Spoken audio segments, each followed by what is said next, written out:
अस्सलाम वालेकुम, मैं हूं आर्या। आप देख रहे हैं मेरा चैनल। डॉक्टर वर्दा केस का पासा मुकम्मल तौर पे जो है वो पलट गया है। रिदा का शौहर वहीद जो है उसकी रिहाई का फैसला किया गया है। इन दोनों के बीच में खटपट भी शुरू हो चुकी है या फिर दुनिया को दिखाने के लिए एक नया ड्रामा, एक नया गेम प्लान तैयार हो चुका है। वहीद और रिदा में इख्तलाफात की कहानी इस वक्त मंजरेआम पर आई है।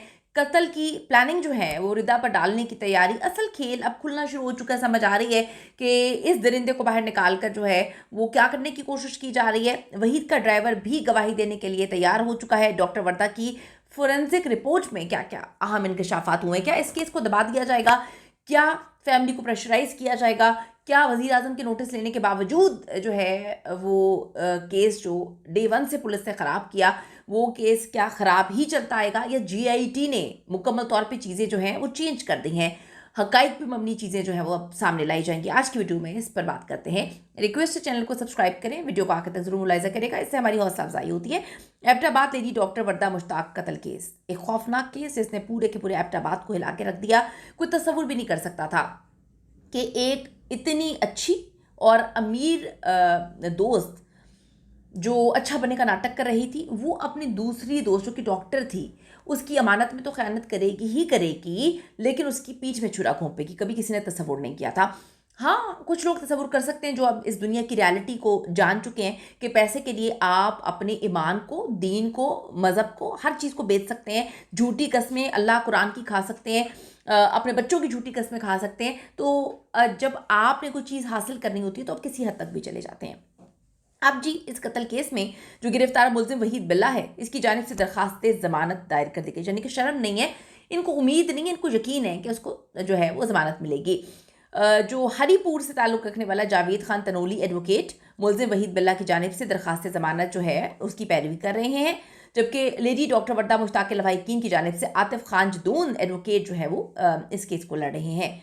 वहीद की कोशिश है कि वो बाहर आए, बाहर आके तमाम मामला जो हैं वो अपने हाथ से निपटाए, क्योंकि उसको पता है कि यहाँ पर पैसा चलता है, उसको पता है कि डे वन से वो पैसा चला रहे हैं, उसको पता है कि वो किस तरह से जो है पैसा खिलाकर अभी तक यहाँ पर पहुँचे हैं। उनको जो प्रोटोकॉल दिया जा रहा था उस प्रोटोकॉल को देखकर तो ऐसा लग रहा था कि वाह क्या बात है, कातलों को इतना ज़बरदस्त प्रोटोकॉल दिया जाता है। खैर, पाकिस्तान में कातलों को प्रोटोकॉल देना कोई नई बात नहीं है।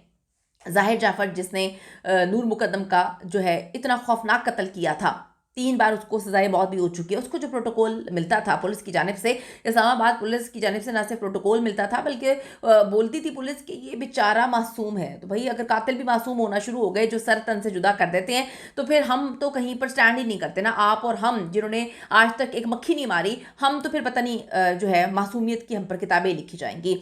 वहीद की कोशिश है कि वो बाहर आए, बाहर आके तमाम मामला समेटे, यानी कि पैसा लगाए, पैसा फेंके और दोबारा से अपनी असर रसूख को इस्तेमाल करते हुए केस को ख़त्म कर दे, दबा दे।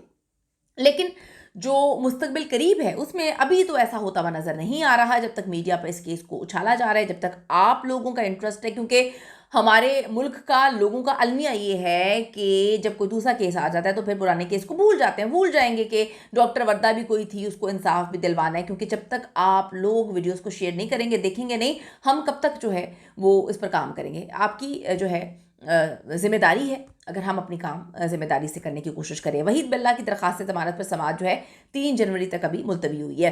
जनवरी में 2 बड़ी अहम तरीन डेवलपमेंट्स जो हैं वो होने जा रही हैं।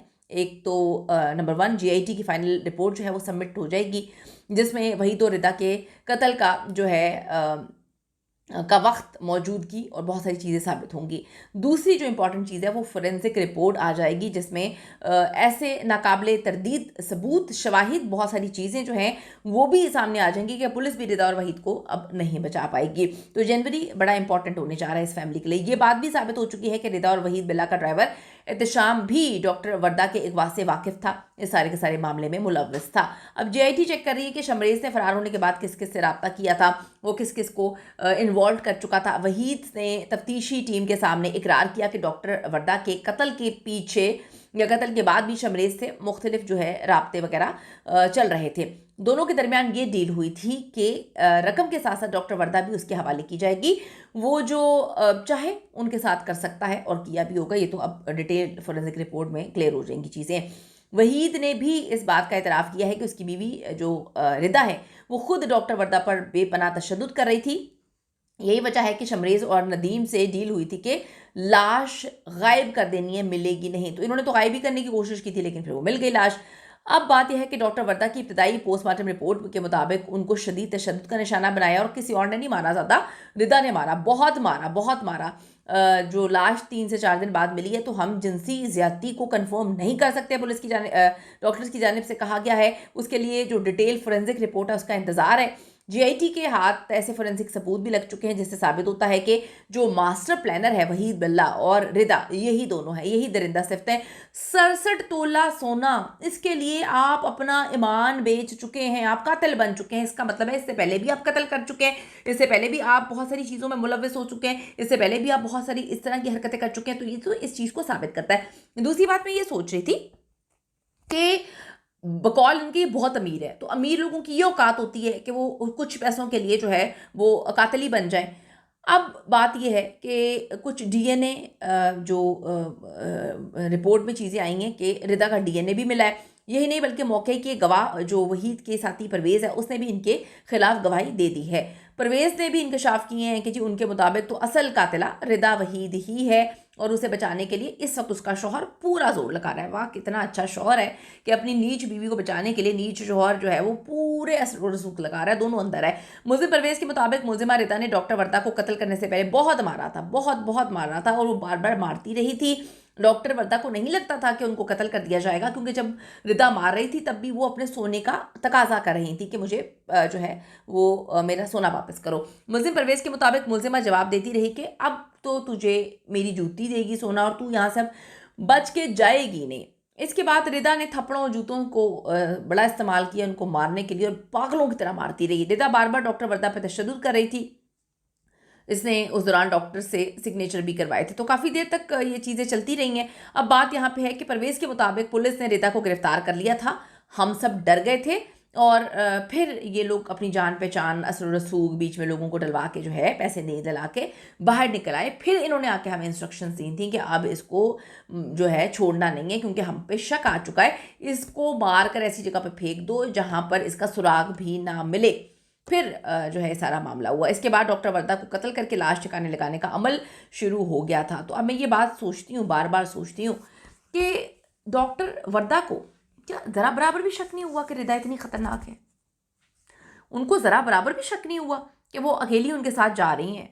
उनके हस्बैंड कोरिया में बैठे हुए हैं, पूरी फैमिली कोरिया में है, बाप को वो रखवाती नहीं है, उनके पास सोना रखवाती नहीं है, ख़ुद वो कोरिया गई नहीं, ख़ुद वो दुबई चली जाती हैं काम करने के लिए। और जब तकरीबन पौने 2 साल तक जो है वो इसके पास जो है सोना रखा रहता है, ये अपने शोहर के पास भी नहीं जाते हैं, या शोहर भी इनको नहीं कहता जो कोरिया में मौजूद है। ये कोरिया में शोहर है, पूरी फैमिली कोरिया में है शोहर की। ये जो है दुबई चली जाती हैं काम करने के लिए। वालिद इनके जो है एबटाबाद में है, वालिद के पास सोना रखवाती नहीं है, और कोई भी रिश्तेदार नहीं है, किसी पे एतबार नहीं करती। लेकिन रिदा पे एतबार क्यों किया जाता है? उसके बाद भी 1.5 साल तक जो वो खेल खेलती रही है, फिर भी इन्होंने जो है वो किसी भी सूरत ये मामले को जो है वो इनको खटाई नहीं लगी, इनको अजीब नहीं लगा कि ये क्या मामला है। तो बड़ी मिस्टीरियस चीज़ है। अच्छे से मालूमात जो है निकालनी चाहिए पुलिस को कि एग्जैक्टली सोना रखवाया क्यों था, किस चीज़ के बदले, क्या पैसों के बदले? तो ठीक है, समझ आ रही है, कुछ कहानियाँ निकल के आ रही है पैसों के बदले, लेकिन इतना एतबार वो बाद में भी क्यों कर रही थी? इसके पीछे क्या रीज़न है? कीमती राय ज़रूर दीजिएगा। See you in the next video.